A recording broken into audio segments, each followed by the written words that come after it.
The Holy Gospel according to John, the 8th chapter. Glory to you, O Lord.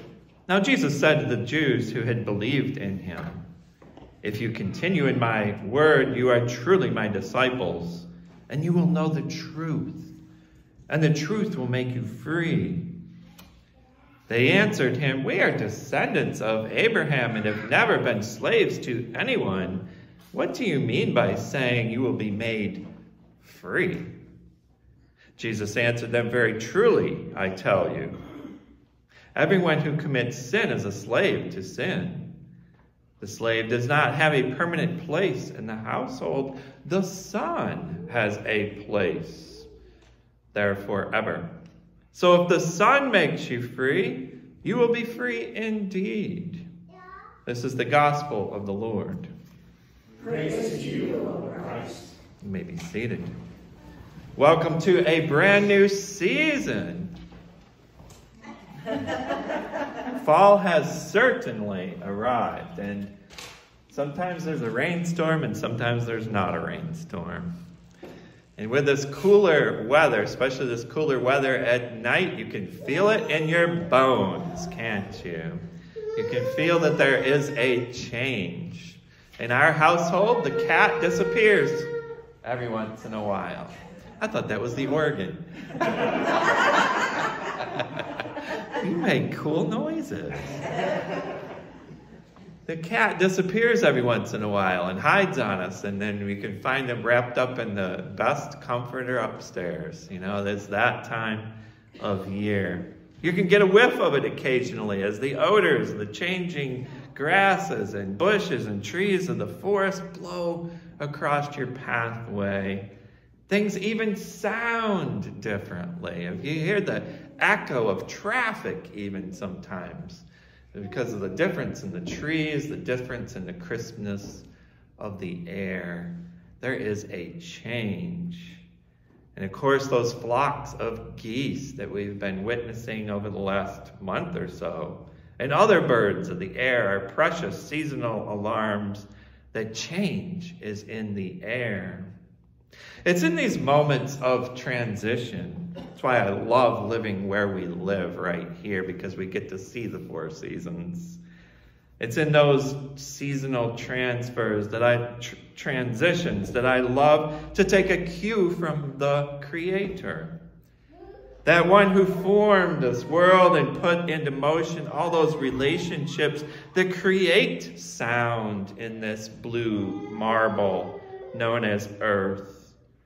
Once God molded each of those working parts and shaped them just right, giving each piece a signature touch. God finished those special touches and started to witness how each piece of creation functioned and reacted to other pieces of creation. And God smiled widely, and God said, "It is good. It is good." In each new season, I love to reflect upon just what God has done. Not only is it important to rest and count our blessings, it's important to remember the Lord our God, who has given us those blessings. God's Spirit has hovered over creation since before creation was even in existence.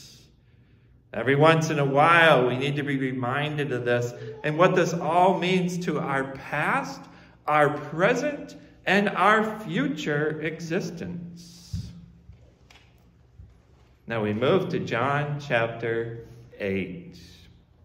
In John chapter 8, we witness Jesus describing the freedom that comes from the word truth. I know you wonder what truth is anymore, don't you? The truth of God. Now this is given to us through the lens of the cosmic writer of the Gospel of John. We're in John chapter 8. This particular writer is a universe away in thought from the writer we have been walking with all summer long, the writer of the Gospel of Matthew. The author's probably floating right along with the Spirit of God over the chaos of creation. It's who the writer of John was. What makes this hovering of the Spirit such an amazing image is the fact that in the Spirit's drone-type function, we're given a wide lens of our past, our present, and our future, and how that is influenced by the truth of God. It is God who sees our past, our present, and our future.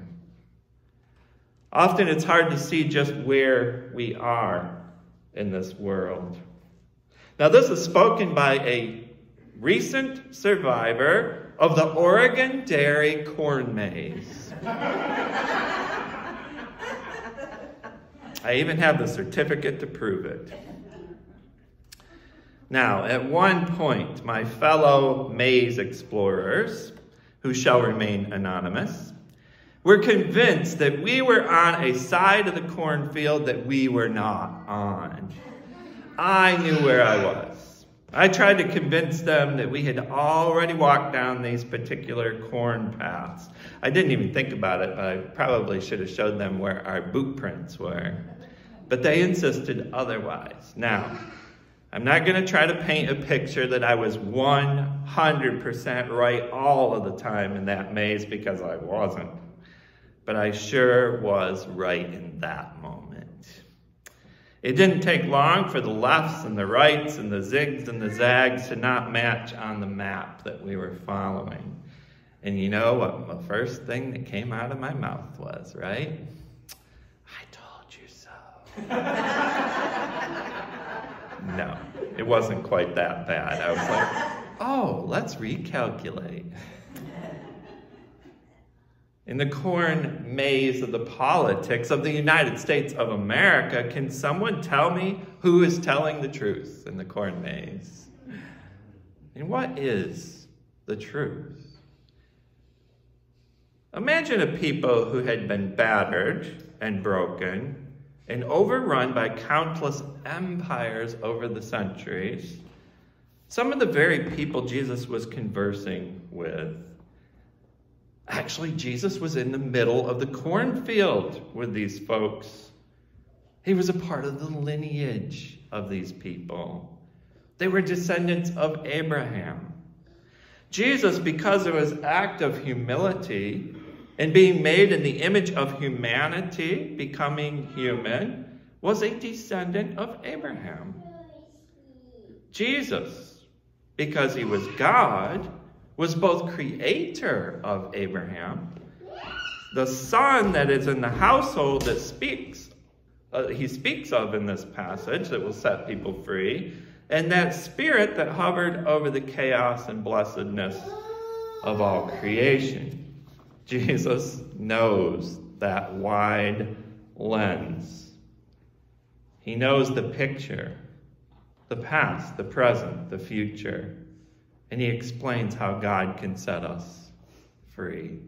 Only Jesus can do this. Those gathered are much like we are at times. We don't see the big picture of how we are enslaved. We, the readers of this passage, can clear our throats and tell those Judeans in the John chapter 8 passage that they're forgetting all about how the people of Israel were enslaved by, name the empires, Egypt, by Assyria, by Babylon, by Rome. The list goes on. But we often can't see how we are enslaved by our own sin. Again, that Spirit of God that hovers, that Spirit is the truth seer and truth teller, and is truth. The Apostle Paul lays it out there in Romans chapter 3, the popular chapter that all have sinned and fallen short of God's glory. We've made a mess of our lives, and we've destroyed plenty of good corn trying to get out of those corn mazes in life. It is the creator of the corn that makes things right for us. It is the Redeemer who we have faith in for our righteousness. Only God knows us from way before time began, and only God can set us free.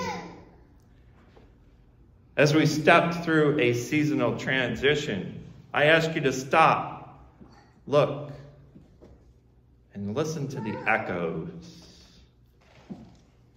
Listen to what God has done. Celebrate God's goodness. God, you are with us in all times. You are in the midst.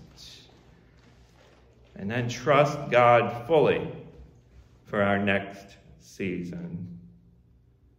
The psalmist celebrates that God is our refuge and strength, and the choir is going to sing about that today. In every storm, God is in the midst. And then the psalmist walks us through war and fire and earth-shaking moments. It reminds us that God is both responsible for the shelter that we receive and for the shaky moments too. Remember when Jesus, in his teachings, talked about the temple. Jesus honored the temple. And he told the people that the temple would fall one day and it would be raised again in 3 days.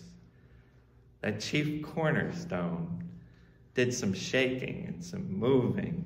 That chief cornerstone, the one that was to hold the building right, the one that was to hold the building right, sure knew what he was talking about. We put our faith and our trust in Jesus Christ, the chief cornerstone. I want you to imagine with me today about God being in the midst. God is in the midst in all times and places. Imagine this little speck of time that we are in right now.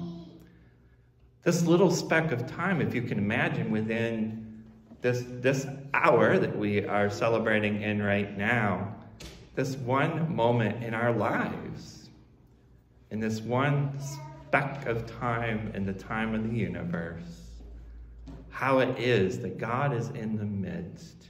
God comes to us and visits us today in word and sacrament. God is with us. Amen.